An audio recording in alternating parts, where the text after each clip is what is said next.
I come out to San Francisco for Salesforce's Dreamforce conference. It's a celebration of all the ways that the cloud is transforming both business and your day-to-day life. Couldn't come at a better time, given the Salesforce stock finally got its groove back over the last few weeks. Now, earlier today, just as Dreamforce was getting going, I got a chance to speak with the man who makes this all possible. I'm talking about Marc Benioff. He's the founder, chairman, and co-CEO of Salesforce. Take a look. Mark, 171,000 people, most ever. They come out to Dreamforce. Why? Jim, this is the industry's biggest tech user conference. All these customers are participating in the Salesforce economy. They have jobs in the economy. They're here to get trained. They're here to learn new things. They're here to meet each other.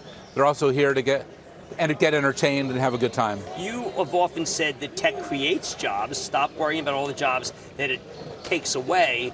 You actually have some numbers this time around about what the Salesforce economy does. Well, you're absolutely right, Jim. You know, we're creating a $1 trillion economy. You can already see that that is fully underway. Millions of jobs, millions of people who are participating in this Salesforce ecosystem.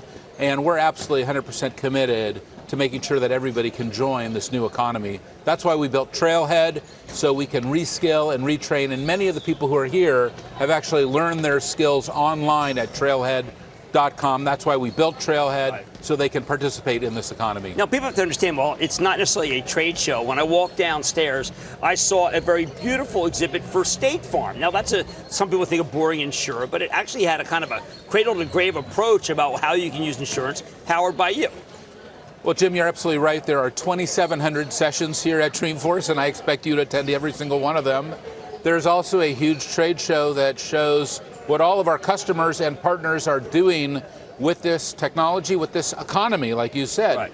And with State Farm, well, we're providing that customer 360-degree experience for them. That is the Salesforce Customer Success Platform, helping them manage their sales, their service, their marketing, their commerce, their apps, all the integration of their data. This is what we're doing for State Farm and for so many others who are here. And to, let's say, plow through it, make some sense of it, do we need Einstein?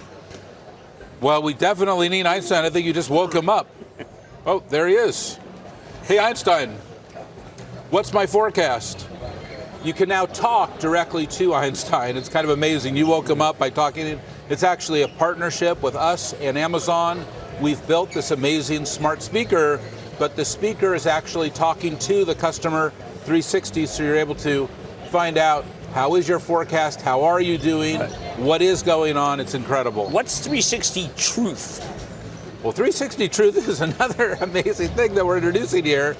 That has been the holy grail of computing, Jim, what we call SSOT, the single source of truth. We've had 3 amazing waves of computing. Systems of record, we've talked about that. Systems of engagement, we've talked about that. Systems of intelligence, including AI, we've talked about that. Now we're entering the 4th stage of computing. It's the pursuit of single source of truth.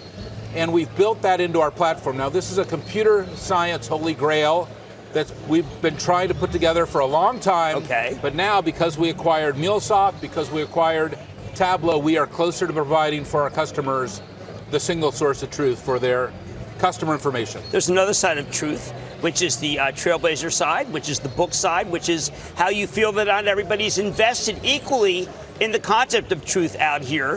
What makes people understand the importance of truth and, in other cases, not think it's important? Well, Jim, we've talked about this also for years, where but do you know what's just dawning on people? Do you know people say to me, you know, your friend Benioff, he's talking about truth. I got to get in on that. I mean, I'm not kidding. You may have thought that we've been talking about it for years. David Blaine, whom I bumped into, of course, along with President Obama, not yet, people may think about truth, but people are just starting to wake up to the idea that it matters. Jim, if you bought our stock in 2004 when we went public, you'd have a 3,500% return. You know that. You talk about that on your show all the time. Money. It's a great shareholder return, but we're not just about shareholders. We're also about stakeholders, all stakeholders, which is why when we started the company 21 years ago, we put 1% of our equity, profit, and time into a charity or nonprofit. Right. It was easy because we had no equity, profit, or time, no employees, nobody. But now we've been able to give away $400 million, 4 million hours of volunteerism. We run 40,000 nonprofits for free on our system. and we also are a net zero company. We have no carbon emissions. We also will be fully renewable by 2025 because the planet is a key stakeholder. We just talked about that with the new book. Do you think that investors now, younger investors, want to check those boxes, or they want that as much as they want earnings per share growth? Well, I think everybody wants that, Jim. I think investors, I know you think about investors all the time. I think about all stakeholders, my customers, my partners, my employees, my investors, the citizens of my city, where I do business. All of them are my stakeholders. I hold them all in my heart. That is what I do as a CEO, certainly as the CEO of the largest employer in San Francisco. Everyone is in my heart here, including our homeless. This is managing for all stakeholders, not just for all shareholders. Have you been able to convince some CEOs who may have been on the other side of some of these we call truth issues to join the lighter side, leave the darker side? Because I don't want to just say, you know what, so-and-so is a cancer. Because we can conquer cancer. Are there some CEOs we can conquer and bring over to the light side? Well, I think the most exciting thing that's happened, Jim, is the Business Roundtable, which is the 200 top CEOs in the country, just said they are now about all stakeholders. And of course, they have to adapt their management practices. They have to manage in a whole new way. But that is a huge moment because now business schools can modify their curriculum and teach not only how to manage for all shareholders, but for all stakeholders. And that's why I wrote this new book, Trailblazer, so that CEOs like myself, but many of my friends around the country, like the ones who are here at this show, like you mentioned, the CEO of State Farm, the CEO of Louis Vuitton, others, how about the can manage for all stakeholders. Former CEO of the country's here. What is Former CEO of the country is here talking about actually what he's doing with youth and empowering youth and youth empowerment, and that's so important. Now, what do we do when we say, wait a second, your stock's had a great run, but of late, as my friend David Faber said, you should say, you know, Mark, your stock's been stalled, so don't you think you should be worried more about that? I'm focused on two things, really. One is my customer success, you know, making sure all my customers are successful. That's why I'm looking into the eyes and hearts of every single customer here and asking them, are they successful? Are they happy? There's nothing more important to the business. And then the second thing that is so important to me is to make sure that I am managing exactly and saying what I'm doing, managing for my shareholders and my stakeholders.